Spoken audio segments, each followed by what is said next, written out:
Fala galera, beleza? Bom dia, boa tarde, boa noite, dependendo da hora que você esteja assistindo esse vídeo. E aí, cara, como é que você tá? Vamos falar hoje de investimentos, inflação, como é que anda o mercado financeiro. Tá afim? Vem comigo. Mas antes eu quero te pedir já para você dar aquele joinha, aquele like aqui, para o YouTube poder entender que o conteúdo é relevante e alavancar esse vídeo, indicar esse vídeo para mais pessoas. Se você não é inscrito, se inscreva no canal. A gente aqui tem playlist tanto de assuntos de mercado financeiro quanto de assunto cristão, né? Escatologia, teologia em geral, vídeos devocionais. Então assim, vem comigo e tenha uma boa colheita, beleza?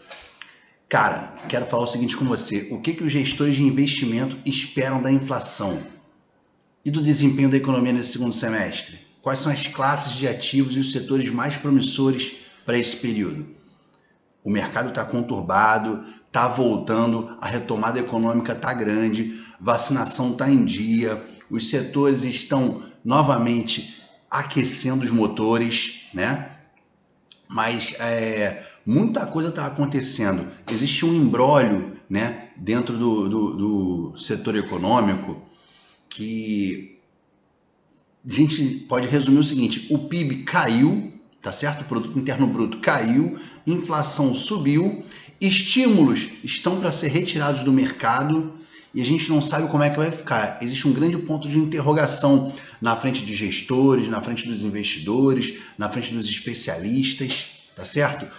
Tudo se resume muito também à fala de Jerome Powell, o presidente do Banco Central americano. Houve um simpósio, o simpósio de Jackson Hole, na semana passada, e ele falou sobre a retirada dos incentivos fiscais nos Estados Unidos, exatamente para reduzir o impacto da inflação. Mas na contramão disso, existe a variante Delta, né, que parece ser muito mais contagiosa e um possível fechamento da economia novamente se essa variante avançar, né, nessa questão do contágio.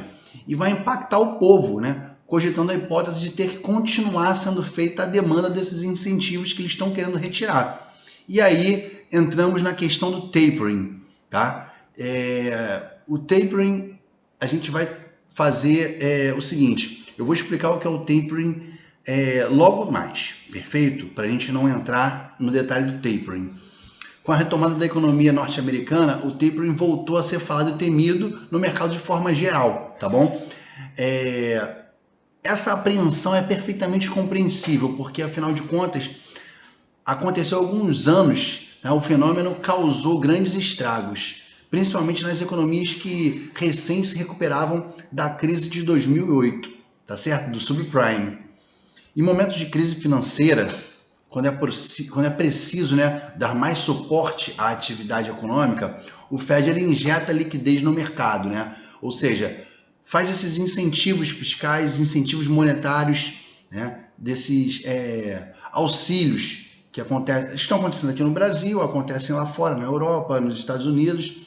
E quando a economia dá mostras da retomada consistente, né, esses estímulos financeiros, cara, eles passam a ser menos necessários, tá certo? É justamente nesse momento que ocorre o tapering, ou seja, uma retirada gradual desses estímulos por parte do governo, tá certo? Para quem não sabia o que era tapering, tapering é isso, uma retirada gradual dos estímulos por parte do governo.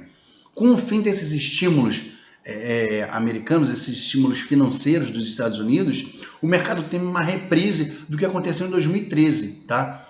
Na época, os efeitos foram desastrosos para a economia dos emergentes. E diga-se de passagem, China, Brasil, México, tá certo? Todos esses países emergentes. Além da desvalorização cambial, o tapering trouxe a inflação e os juros altos para quase todos os países fora do círculo do G20. E naquela época, o que havia era uma crise de confiança no mundo inteiro, tá? Iniciada no mercado financeiro em pleno subprime.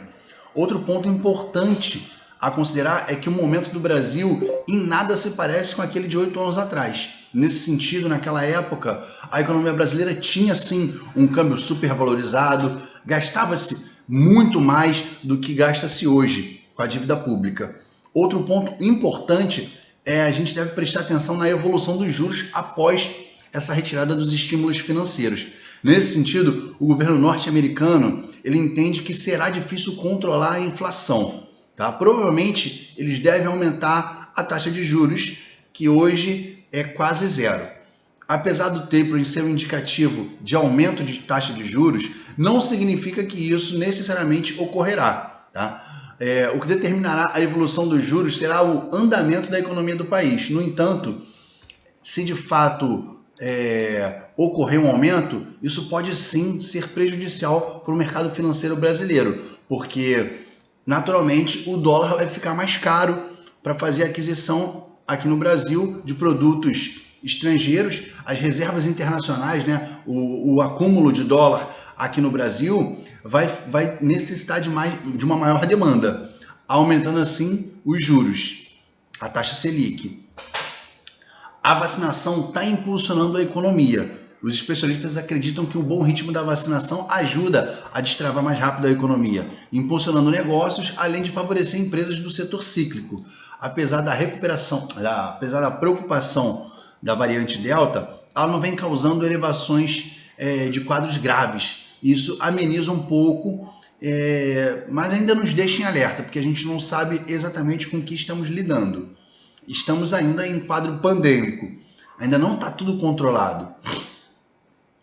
A maioria dos especialistas acham que os ativos de risco, né, ainda devem apresentar bons retornos no período, seguidos de títulos públicos atrelados à inflação, tá certo?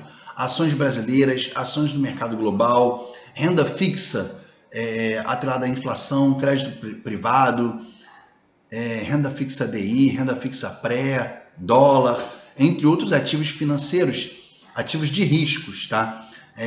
Que seriam ações brasileiras e ações do mercado global. Esses especialistas acham que devem apresentar bons retornos durante esse período de recuperação econômica. As eleições que já estão batendo na porta, elas direcionam os investimentos. A partir do final do ano, naturalmente, a maioria já estará considerando os impactos das eleições nas carteiras.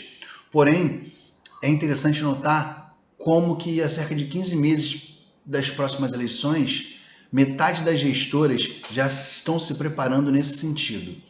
Então, existe um prognóstico positivo para a previdência privada, tá? Para quem investe em previdência, essa é uma ótima notícia. Essa resposta pode indicar que não só mais gestoras devem estrear no mercado, multiplicando a oferta de fundos, como as gestoras atuais devem aumentar sim a sua atenção na área de previdência privada. E como eu falei para vocês, de ações globais, exposição a esse tipo de mercado, indicado por especialistas, não sou eu que estou indicando, quando você entra em qualquer site aí de gestoras de investimento, quando você vai ler cartas de gestores, essa vem sendo a indicação feita por eles. Aí eu te pergunto, será que é hora de dizer um hello para os investimentos fora do Brasil? Cara, a diversificação e o asset allocation, que é uma estratégia de investimento, é uma necessidade para administrar as oscilações do mercado interno, tá? E o mercado externo, a exposição ao mercado externo, respectivamente. O dia a dia vai muito além do trio Bovespa, Real e Selic. Muitas vezes é preciso acompanhar também o vai e vem do dólar, do euro, da libra e até mesmo do yuan chinês, do won sul-coreano, tá bom? Quando você tem um produto com bolsa do Brasil, bolsa no exterior e exposição em moedas, você acaba construindo uma carteira muito melhor em relação à diversificação, mais aderente às suas necessidades e à janela de longo prazo. Mas por que, afinal de contas, Gabriel, deveríamos globalizar nossos investimentos? Já que o histórico do Brasil sempre foi de juros altos. Então, eu vou colocar alguma coisa atrelada a Selic e os juros vai crescer, porque sempre foram 2 dígitos. Ok, sempre foram, mas a gente viu aí a taxa Selic no patamar de 2%.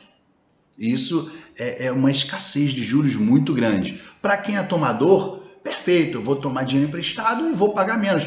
Mas para quem tem dinheiro no mercado, cara, por que eu vou correr um risco tão grande se a taxa de juros que estão me pagando é tão pequena? Tá entendendo como é que funciona o mercado financeiro? As pessoas não só têm a cesta de consumo de produtos internacionais, como também produtos dolarizados. elas têm necessidade de buscar um viés de rentabilidade maior, investindo em oportunidades no exterior.